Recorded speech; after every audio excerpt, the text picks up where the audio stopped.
আসসালামু আলাইকুম এভরিওয়ান। অন্ধমের ভালোবাসা গল্পের দ্বিতীয় পার্ট। তো চলো বেশি কথা না কইয়া গল্প শুরু করা যাক।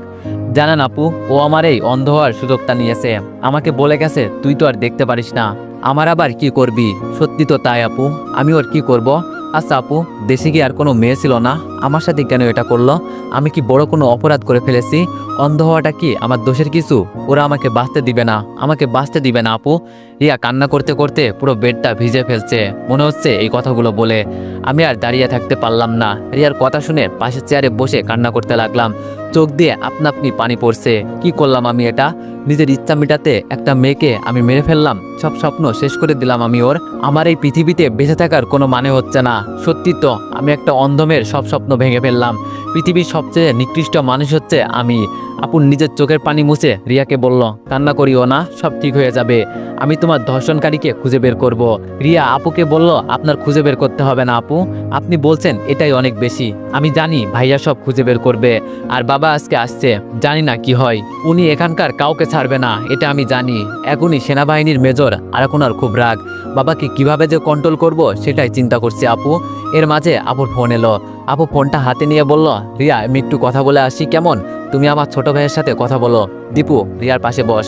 আপু কিছু দেখার আগেই চোখের পানি মুছে ফেললাম। আপু বের হতেই আমি রিয়ার পাশে বসলাম। কণ্ঠটা একটু চিকন করেই বললাম, রিয়া আমাকে চিনতে পেরেছো? আগের কণ্ঠে কথা বললে রিয়া আমাকে চিনে ফেলবে। আমি খুব ভালো করেই জানি এইসব প্রতিবন্ধী মেয়েদের আলাদা একটা শক্তি থাকে যেটা আমাদের ভিতরে নেই। তবে আমি খুব বড় অপরাধ করে ফেলেছি ওর সাথে, এগুলোর প্রতিদান আমাকে দিতে হবে। তবে ওর দিকে তাকালেই কেমন জানি একটা মায়া টানে আমাকে। পাগল পাগল লাগে চারিদিক, সহ্য করতে পারি না নিজের ভিতরে ভালোবাসা আটকে রাখতে। মনে হয় যেন সব উদার করে শুধু ওকেই ভালোবাসি। রিয়া আমার দিকে ফিরে বলল, আপনি আপুর ছোট ভাই তাই না? ইস কি সুন্দর চেহারা, সত্যি ওর তুলনা হয় না। আর ওর সাথে আমি এটা কিভাবে করলাম? খুব বড় অন্যায় করে ফেলেছি আমি ওর সাথে। রিয়াকে কাছে থেকে দেখে মনে হচ্ছে যেন আমি ওর প্রেমে বারবার পড়ে যাচ্ছি। রিয়া নাকি অন্ধ, ওর চোখ দেখলে কেউ বলবে না ও যে অন্ধ। আমি একটা হাসি দিয়ে বললাম, তুমি খুব সুন্দর জানো রিয়া। রিয়া হয়তো আমার থেকে এই কথাটা আশা করেনি। কেমন যেন একটু আনমন হয়ে বলল, আমাকে খুশি করার জন্য বললেন বুঝি ভাইয়া? আমি মনে মনে বললাম, আরে বাবা এই মেয়ে তো দেখি সবকিছুই বুঝতে পারে। তাও আমি একটু জোর দিয়েই বললাম, সত্যি রিয়া তুমি খুব সুন্দর। দূর থেকে কেউ দেখলে তোমাকে অন্ধ বলবে না, যে কেউ দেখলেই তোমার প্রেমে পড়ে যাবে। আমার তো তোমাকে প্রথম দেখাতেই কেমন জানি ভিতরে একটু প্রেম প্রেম ভাব হয়ে গেছে। সত্যি এখন আমার রিয়ার উপর একটা আলাদা মায়া জমে গেছে। আর রিয়াকে খুশি করার জন্য এই কথা বললাম। রিয়া উঠে বসে বলল, ভাইয়া তো দেখি খুব ভালোই মজা করতে পারেন। আমি বললাম, তোমার মনে হয় কি আমি মজা করছি? রিয়া আবার মুচকে এসে বলল, আপনি খুব মজার মানুষ, আপনার সাথে কথা বলে খুব ভালো লাগলো, মনটা একটু হালকা হয়েছে। তবে আফসোস আপনাকে দেখতে পারছি না। আমি হাসি দিয়ে বললাম, মনে মনে আমাকে অনুভব করতে তো পারছো? রিয়া বলল, তাই করার চেষ্টা করছি। আচ্ছা ভাইয়া আপনার নামটা কি? আমি মজা করে বললাম, ভাইয়া বলিও না, কলিজায় আঘাত লাগে। রিয়া এবার হাসি দিয়ে বলল, জান ভাইয়া আপনিও না। আমি বললাম, যাক তোমাকে তো খুশি করতে পারলাম। আর আমি চাই না তোমার মনটা খারাপ থাকুক। আর আমার নাম হচ্ছে মোহাম্মদ দীপু হোসেন, তুমি চাইলে দীপু বলতে পারো। রিয়া বলল, না সে কিভাবে বলি, আপনি আমার বড় ভাইয়ের মতো। আমি বললাম, তোমার মুখে ভাইয়া শুনতে ভালো লাগছে না। রিয়া বলল, আমি একটা অন্ধ মেয়ে জানেন। আমি এবার রেগে বললাম, অন্ধ হয়েছেন তো কি হয়েছে, তাই বলে তুমি মানুষ না? অপরাধ করছি তো। আর কিছু বললাম না, চুপ করে বসে আছি। সত্যিই তো অপরাধ করছি আমি, এর শাস্তি তো আমাকে পেতেই হবে। একটা নিরীহ মেয়ের সাথে কেন এমন হবে? আমি এর বিনিময়ে যা দরকার আমি সব করব রিয়ার জন্য। আমি চাই না ওকে আর কষ্ট দিতে। যতই দেখি যেন ওকে মন ভরে না, শুধু দেখার ইচ্ছা করে। জানি না এটা প্রেম নাকি। এর মাঝে রিয়া বলে উঠল, ভাইয়া আছেন নাকি চলে গেছেন? আমি রিয়ার কথার উত্তর দিয়ে বললাম, আরে না রিয়া আসি, তোমাকে একা রেখে কই যাব? রিয়া বলল, আপনার তো যাওয়ার কত জায়গা আছে। আমি বললাম, আরে তুমিও না যে কি বলো আপুর মতো। আচ্ছা রিয়া তুমি সুস্থ হও আগে, তারপর তোমাকে একদিন ঘুরতে নিয়ে যাব। রিয়া বলল, ঘুরতে গেলে কি হবে ভাইয়া? বাইরে কিছুই তো দেখতে পারবো না। আমি রিয়ার দিকে অপলক দৃষ্টিতে তাকিয়ে আছি। ও কি বলছে মাথায় ঢুকছে না। বারবার জানো আমি ওর প্রেমে পড়ে যাচ্ছি। তবে আমি যে ওর কাছে অপরাধী।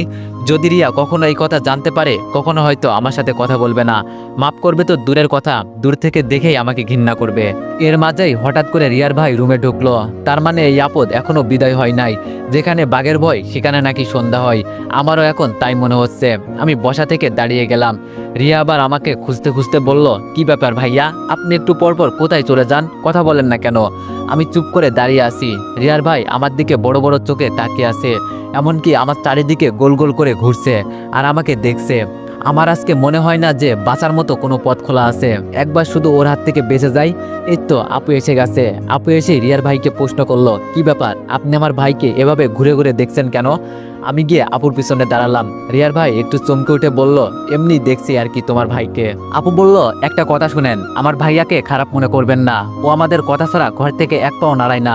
কি করবে না করবে সব আমাদের থেকে অনুমতি নিয়ে করে। এর জন্য বলছি সাবধানে আমার ভাইকে সন্দেহ করবেন না একদম। রিয়া মুখটা কালো করে বলল, ভাইয়া তুই পাগল হয়ে গেলি? ওরা আমাদের দেখতে এসেছে। রিয়ার ভাই আমার দিকে হাত বাড়িয়ে বলল, হাই আমি রাসেল। আমিও গিয়ে হাত মিলিয়ে বললাম, আমি দীপু। চোরের মতো থাকলে জানি সন্দেহ করবে, তাই বুকের মাঝে একটু সাহস টাকা লাগবে। রাসেল দ্বিতীয়বার আমার দিকে তাকিয়ে বলল, সরি। আমিও একটা হাসি দিয়ে বললাম, সমস্যা নেই ভাইয়া, আপনার অবস্থা আমি এখন বুঝতে পারছি। রাসেল ভাই বলল, কোনো ভাইয়া বলবে না, আমি তোমার সমবয়সী, তাই রাসেল নামে বলতে পারো। আচ্ছা তোমরা কথা বলো, আমি বাইরে আছি। আপু রিয়ার কাছে যেতে যেতে বলল, সমস্যা নেই, আপনি বাসায় চলে যান, আমরা এখানে আছি, বাইরে থাকতে হবে না। রাসেল হাসি মুখে বের হয়ে গেল। রিয়া আপুর হাত ধরে বলল, দীপু ভাই আছে নাকি এখানে? রিয়ার মুখ থেকে ভাই নামটা শুনে অনেক খারাপ লাগলো। আমি আপুর পিছনে দাঁড়িয়ে বললাম, আছি রিয়া, বলো। রিয়া বলল, সরি, আসলে ভাইয়ার মাথা একটু গরম তো, এই জন্য এমন হয়েছে। আমি হাসি মুখে বললাম, আরে সরি বলতে হবে না, আমি বুঝতে পারছি। আপু আমার দিকে তাকিয়ে বলল, দীপু তুই না কোথাও যাবি? আমি বললাম, আপু বলছিলাম তো। আপু বলল, আচ্ছা যাও তাহলে, আর বেশি দেরি করে বাসায় যাবি না। রিয়া আচমকা বলে উঠল, ভাইয়া কোথায় যাবেন? আমি রিয়ার কথার জবাব দিয়ে বললাম, এই তো এক বন্ধুর সাথে দেখা করতে। রিয়া হাসি মুখে বলল, মেয়ে বন্ধু বুঝি? আপু হেসে হেসে বলল, তুমি জানো কিভাবে? রিয়াও হাসি দিয়ে বলল, এই তো আপু অনুমান করে বললাম। আমি বললাম, বাবা এই না হলে আমার বড় বোন নিজের ভাইয়ের মান ইজ্জত সব ভাসিয়ে দিবে, বুঝতে পারছি। আর আমার তো কোনো মেয়ে বন্ধুই নাই। রিয়া চোখ বন্ধ করে বলল, যান যান, আর মিথ্যা বলতে হবে না, আপনার জন্য অপেক্ষা করছে বুঝি বেচারি। আমি বোকা বোকা চোখে আপুর দিকে তাকিয়ে বললাম, আপু তোরা আমাকে নিয়ে কি শুরু করলি? আপু হাসি দিয়ে বলল, রাগ করিস না, এমনি মজা করলাম, তুই যা। আমি যেতে যেতে বললাম, রিয়া তোমার সাথে দেখা হয়ে খুব ভালো লাগলো। রিয়াও একটু খুশি হয়ে বলল, আবার দেখা হবে আপনার সাথে, আপনি খুব ভালো। কতটা ভালো তা আমি জানি, মনটা চাই নিজেকে নিজে খুন করে ফেলি। বাইরে এসে দেখি রাসেল বসে আছে, আমাকে দেখে উঠে দাঁড়ালো। আমি এবার এগিয়ে গিয়ে বললাম, কেন এত চিন্তা করছেন? ঠান্ডা মাথায় সবকিছু করেন, এত চিন্তা করে এখন কি হবে? রাসেল মুখটা কালো করে বলল, একটা মাত্রই বোন আমার, আর ওর সাথে যেসব করছে না, ওর 12টা আমি না বাজিয়ে ছাড়বো না। আর ওই সময়ের জন্য সরি। আমি রাসেলের দিকে তাকিয়ে বললাম, আরে না সমস্যা নেই, একজন ভাই হিসাবে আপনার তো একটা দায়িত্ব আছে, আমি বুঝতে পারছি। রাসেল বলল, তাহলে আজ থেকে ফ্রেন্ডস? আমি অবাক হয়ে বললাম, এটা সম্ভব না, আপনি কই আর আমি কই? একে বন্ধু বানালে সব শেষ হয়ে যাবে, আমি যে ধরা পড়ে যাব, কোনোভাবেই ওর হাত থেকে বাঁচতে পারবো না পরে। রাসেল আমার দিকে তাকিয়ে বলল, আমরা সবাই তো মানুষ। আমি মাথাটা নিচু করে বললাম, আমরা সবাই মানুষ, তবে মানুষের ভিতরে কিছু অমানুষও আছে। আস্তে করে বললাম, যেমন আমি। রাসেল আমার কথার উত্তর দিয়ে বলল, তুমি ঠিকই বলেছ, তবে এইসব অমানুষদের ঠিক করতে হবে। আচ্ছা তুমি এখন কোথায় যাও? আমি বললাম, এই তো একটু বাইরে যাব, আপু ভিতরে আছে। রাসেল বসে বলল, আচ্ছা যাও, তোমার সাথে দেখা হয়ে খুব ভালো লাগলো। আমি হাঁটতে হাঁটতে বললাম, এখানে বেশি সময় থাকবেন না, বাসায় চলে যান, আর আপু তো আছেই, যদি কোনো সাহায্য লাগে আমাকে বলবেন। রাসেল পিছন ফিরে বলল, ধন্যবাদ তোমাকে। আমি আর কোনো কথা বললাম না, একটা রিক্সা নিয়ে খালি মাঠে চলে এলাম। মাঠের মাঝখানে বসে বসে চিন্তা করছি, জীবনের সবচেয়ে বড় ভুল করে ফেলেছি।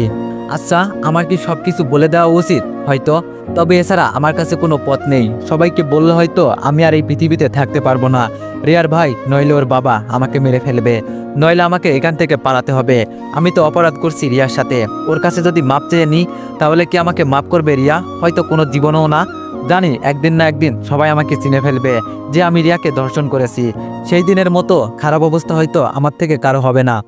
সিদ্ধান্ত নিয়েছি, আমি রিয়াকে সবকিছু বলে দিব, তবে ওকে এমন অবস্থায় রেখে কথা বলবো যাতে ও কিছুই বলতে পারবে না। রিয়া তো আমার জন্য কষ্টে আছে, আগে আমি ওকে সুখের স্বপ্ন দেখাবো, যদি পারি সেটা বাস্তব করব। নইলে ওকে এমন সারপ্রাইজ দিব, ও নিজেও এত খুশি হবে বলার বাইরে। আকাশের দিকে তাকিয়ে আছি, কি সুন্দর আকাশটা, না আছে কোনো চিন্তা, না আছে কোনো টেনশন। আকাশের মতোই যদি হতে পারতাম তাহলে কিছুই চিন্তা থাকতো না। রিয়ার মুখটা দেখার পরে মনে হয় আমি সবকিছু ভুলে যাই, বারবার যেন ওর মুখটা সামনে ভেসে ওঠে। আচ্ছা রিয়া যদি আমার বউ হয় তাহলে তো আমার জন্যই ভালো হয়।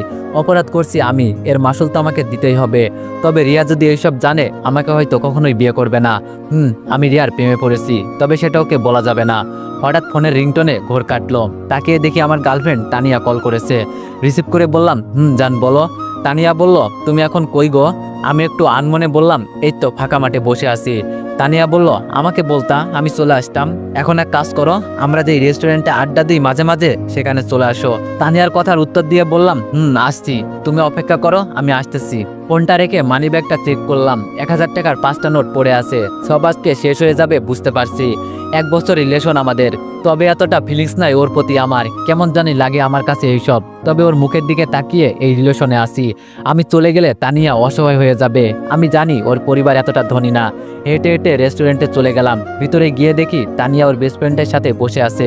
এটা আর নতুন কিছু না, প্রতিদিনই ও বেশি আমার থেকে ওর বেস্ট ফ্রেন্ডকে সময় দেয়, তাতেও আমি কিছু বলি না।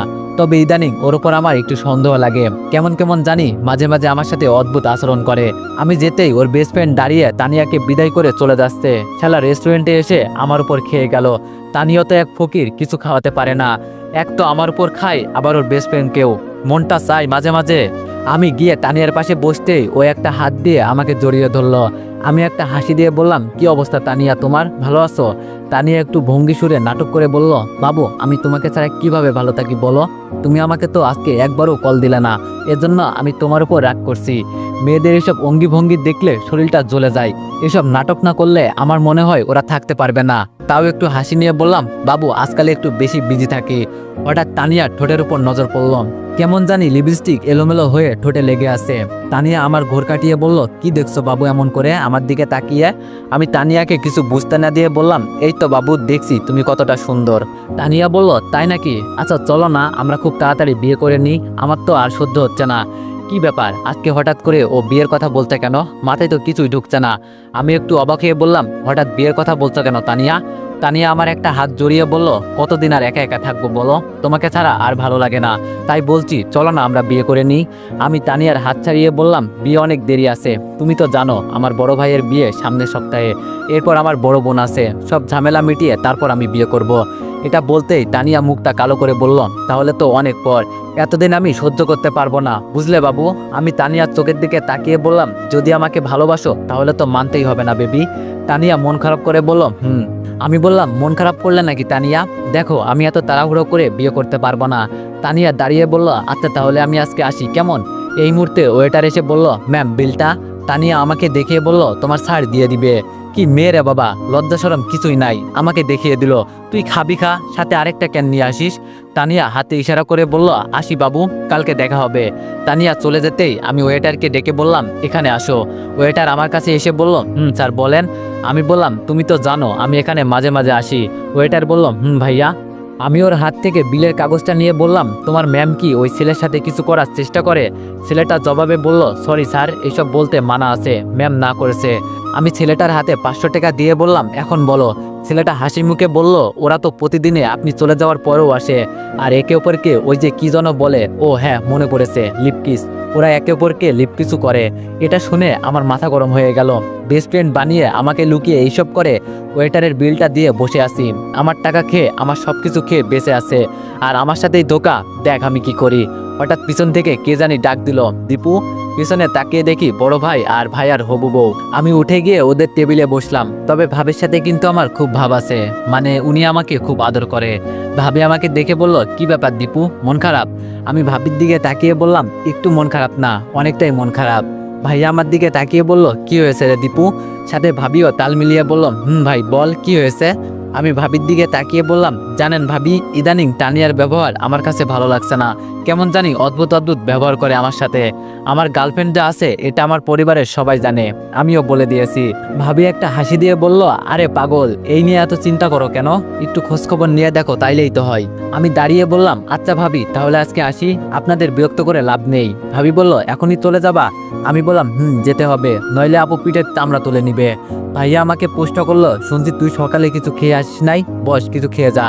আমিও বসে বললাম, ভাইয়া তুই ঠিকই বললি, খুব খিদে পেয়েছে, তবে টেনশনে কিছুই বলতে পারছি না। ভাবি খেতে খেতে বলল, প্রেম করো আরো, প্রেমের যে কি জ্বালা রে ভাই। আমি ভাবিকে খুঁচা মেরে বললাম, আমি একাই প্রেম করি, আর তুমি যে ভাইয়ার সাথে 3 বছর প্রেম করছো সেটা কি? জানি না আমার ভাইয়ের কত টাকা খরচ করছো। ভাবি একটা হাসি দিয়ে বলল, আমি তোমার ভাইয়ের টাকা খরচ করি না, তোমার ভাই যে কিপটা জিজ্ঞেস করো, এই যে খাচ্ছি একটাও কি বিল দিবে নাকি তোমার ভাই? আমি ভাইয়ার দিকে অবাক হয়ে তাকিয়ে বললাম, সত্যি ভাইয়া? ভাইয়া একটা হাসি দিয়ে বলল, ওর বাবার টাকার অভাব আছে নাকি? আমি কেন টাকা দিব, ও দিবে, আমি দিলেও যা ও দিলেও তাই। ভাবি একটু রেগে বলল, দেখো দেখো তোমার ভাইয়া কি বলে। আমি বললাম, বুঝছি, আমাকেও ভাইয়ার মতোই হতে হবে। খাওয়া দাওয়া শেষ করে বিদায় নিয়ে বাসার দিকে যেতে লাগলাম। তবে এখন কেন জানি বাসায় যেতে মন চায় না। মনের ভিতর অজানা একটা ভয় যেন থেকেই যায়। বারবার রিয়ার কথা মনে পড়ে। আজকে শুনেছি রিয়ার বাবা আসবে, উনি নাকি সেনাবাহিনীর মেজর। যদি একবার আমাকে ধরতে পারে না, কিভাবে যে আমাকে পিটিয়ে মারবে তার কোনো হিসাব নেই। বাসার কাছে গিয়ে দেখি সেনাবাহিনী পুলিশের অভাব নেই। মনে হয় রিয়ার বাবা চলে আসছে। বাইরে বেশি দাঁড়িয়ে থাকলে সন্দেহ করবে। কলিং বেল বাজাতেই আপু এসে দরজা খুলে দিল। কিরে, এতক্ষণ কই ছিলি? আপু ভিতরে যেতে যেতে বলল। আমি ভিতরে গিয়ে সোফায় বসলাম। মনে হচ্ছে জানো, আজকে আমার উপর দিয়ে বড় একটা ঝড় গেল। সামনে যে আরো কত কিছু হতে পারে তার কোনো হিসাব নেই। আগুনে হাত দিয়ে দিছি, হাত তো পুড়বেই। আপু আমার কাছে এসে বলল, কিরে আমি তোরে কি বলছি? আমি আড়াল চোখে আপুর দিকে তাকিয়ে বললাম, এই তো ভাইয়ার ভাবির সাথে ছিলাম। আপু আমার পাশে বসে আমার দিকে তাকিয়ে বলল, তুই ভাইয়ার ভাবিকে কোথায় পেলি? আমি বললাম, কোথায় আবার, ওরা তো রেস্টুরেন্টে ছিল। আপু বলল, বুঝি না, সারাদিন ঘুরে ওরা কি করে? আমি বললাম, নতুন নতুন প্রেম তো, একটু মজা করতে দে। আপু আমার দিকে আবার রাগি চোখে তাকিয়ে বলল, ওদের নতুন প্রেম না। আমি চোখ বন্ধ করে বললাম, সে যাই হোক আপু, আমি এখন একটু ঘুমাবো, এমনিতেই রাতে ঘুমাতে পারি নাই। আপু বলল, কিছু খেয়েছিস? আমি বললাম, আপু। আচ্ছা, রিয়াকে নিয়ে চলে আসছে বাসায়? আপু সোফা থেকে উঠে বলল, নিয়ে আসছে, আমিও তো ওদের সাথেই আসছি। আমি রুমে যেতে যেতে বললাম, আম্মা আব্বু কই? ওদের তো দেখতে পাচ্ছি না। আপু কোনো কথা বলল না, চুপ করে কি জানি চিন্তা করছে। আমি দাঁড়িয়ে আবার আপুর কাছে গেলাম। আপুর হাত ধরতেই বলল, কে কে? আমি অবাক হয়ে আপুর দিকে তাকিয়ে বললাম, একটু আগেই তো কি সুন্দর করে কথা বলছিলি, আর এখনই চিন্তায় মগ্ন? বাবা খুব ভালো, মনে হচ্ছে জানো এটাই প্রেমে পড়ার লক্ষণ। আপু আমার দিকে তেড়ে এসে বলল, তোরে তো? আমি মুখ বাঁকিয়ে বললাম, হ্যাঁ সত্যি কথা বললেই দোষ, তাই না? আমি রুমে গিয়ে বিছানায় শুতেই চোখে ঘুম চলে আসে। রাতে এমনিতেই ঘুমাতে পারি নাই। ঘুম থেকে যখন উঠলাম তখন তাকিয়ে দেখি প্রায় অনেকটাই রাত হয়ে গেছে। মনে মনে চিন্তা করছি, রিয়ার সাথে আমি যেই কাজ করছি এর একটু প্রমাণ যদি ওর ভাই বা ওর বাবা পাই, আমাকে আর এই পৃথিবীতে মনে হয় রাখবে না। রাতে সেই কাপড়গুলো পরে রিয়ার কাছে গিয়েছিলাম, সেইগুলোতে আগুন ধরিয়ে দিলাম। বাইরে ফেললে যে কেউ দেখে ফেলতে পারে। একটু পর আম্মু আর আপু আমার রুমে আসলো। এসে বড় বড় চোখ করে আমার দিকে তাকিয়ে আছে। আমি কিছু না জানার ভান করে বললাম, কি হয়েছে আম্মু, তোমরা হঠাৎ আমার রুমে? আপু রেগে বলল, কি হয়েছে মানে? তুই কাপড়ে আগুন দিয়ে জ্বালিয়ে দিলি কেন? আমি বললাম, ইস আপু বলিস না, যেই মশা, তাই মশার হাত থেকে বাঁচার জন্য এইসব করতে হয়েছে। আম্মু আমার কাছে এসে আমার মাথায় হাত দিয়ে বলল, পাগল টাগল হয়ে গেলি নাকি? হঠাৎ এইসব কি আজে বাজে কাজ করা শুরু করলি? আমি বললাম, আমার মাথা গরম করিও না, তোমাদের এত কথা আমি শুনতে পারবো না। আপু আমার দিকে চোখ রাঙিয়ে চলে গেল। পিছন পিছন আম্মু চলে গেল। যাক বাবা, বাঁচা গেল। আজ 2 দিন হলো ঘর থেকে এত বাইর হই না। যা একটু বের হয়েছি অল্প অল্প, যাতে কেউ সন্দেহ করতে না পারে। আজকে রিয়াদের বাসায় যাব, ওকে একটু দেখে আসি, না হলে ও আবার আমাকে বলবে আপনি খুব স্বার্থপর, আমাকে একদিনও দেখতে আসেননি। আর ওরাও যাতে আমাকে সন্দেহ না করতে পারে, এজন্য এই কাজ। রুম থেকে বের হয়ে রিয়াদের দরজার সামনে গিয়ে দাঁড়ালাম। তবে পরিবেশটা হঠাৎ করে এতটা নীরব হয়ে গেল কেন, কিছুই মাথায় ঢুকছে না। ওরা আবার নতুন করে কোনো প্ল্যান করছে না তো? বলা তো যায় না। কলিং বেল বাজাতেই সেই দিনের আপুটা দরজা খুলে দিল। ভদ্রতার খাতিরে জিজ্ঞেস করলাম, ভালো আছেন আপু? মেয়েটি বলল, এই তো ভালো আছি, তুমি মিতুর ভাই না? আমি বললাম, জি আপু, আমি মিতুর ভাই। মেয়েটি বলল, রিয়াকে দেখতে এসেছো তাই তো? আমি বললাম, জি। রিয়া এখন কেমন আছে আপু? উনি একটা হাসি দিয়ে বলল, যাও নিজের চোখেই দেখে আসো গিয়ে। আমি মাথাটা নিচু করে বললাম, আপু আপনাকে তো, আমাকে আর কিছু বলতে না দিয়ে বলল, আমাকে চিনতে পারছো না তাই তো? আমি বললাম, আপু। মেয়েটি বলল, রাসেলের সাথে তো তোমার পরিচয় হয়েছে। আমি বললাম, হয়েছে, হাসপাতালে। আপনি কি রাসেল ভাইয়ের বউ নাকি? ভাবি একটু লজ্জা পেয়ে বলল, আমি বললাম, সরি ভাবি, আপনাকে চিনতে পারি নাই। ভাবি বলল, আরে তুমি কি আমার পরিচয় জানো যে চিনবে? আচ্ছা যাও ভিতরে রিয়ার সাথে দেখা করে আসো। আমি আর কোনো কথা বললাম না। আমি জানি রিয়ার রুমটা উপরে, তাও পিছন ফিরে ভাবিকে জিজ্ঞেস করলাম, ভাবি রিয়ার রুমটা কোন দিকে? এটা জিজ্ঞেস না করলে যদি আমাকে সন্দেহ করে। এখন সবকিছুতেই জানো মনের ভিতরে একটা ভয় জমে গেছে। ভাবি আমার দিকে তাকিয়ে বলল, আগে বলে একবার ভাবি আরেকবার আপু, এটা কি? আমি একটা হাসি দিয়ে বললাম, আপু এজন্য বলছি, আমি তখন আপনাকে চিনি নাই, এখন তো চিনতে পারছি আপনি রাসেল ভাইয়ের বউ। তাই ভাবি। উনি আমার কথার উত্তর শুনে হাসতে লাগলো। হেসে হেসে বলল, ভাই তুমি তো দেখি খুব যুক্তি দিয়ে কথা বলতে পারো। রিয়ার রুম উপরে, যাও। আমি একটা হাসি দিয়ে সিঁড়ি দিয়ে উপরে উঠতে লাগলাম। আরে এ তো রিয়ার মা নিচে নামছে। আমাকে দেখে বলল, যাও রিয়া উপরে আছে। আমি আন্টির কথা শুনে একটা হাসি দিলাম। কি ব্যাপার, এ বাসায় সবাই আমাকে চিনে ফেললো নাকি? সবাই আমাকে আমন্ত্রণ জানাচ্ছে রিয়াকে দেখার। কোনো কিছু আবার টের পেয়ে গেল না তো? দূর, এসব কিছু না, আগের মতো আর ভুল করলাম না। দরজায় দাঁড়িয়ে ভিতরে উকি দিয়ে দেখি সেই দিন রাতের মতোই রিয়া টেবিলে বসে বসে কি জানি লেখার চেষ্টা করছে। আমি দরজায় টুকা দিয়ে বললাম, রিয়া ম্যাম, আমি কি ভিতরে আসতে পারি? রিয়া আমার কথা শুনে আমার দিকে মুখ ফিরিয়ে বলল, দীপু ভাইয়া নাকি? আমি বললাম, আমি।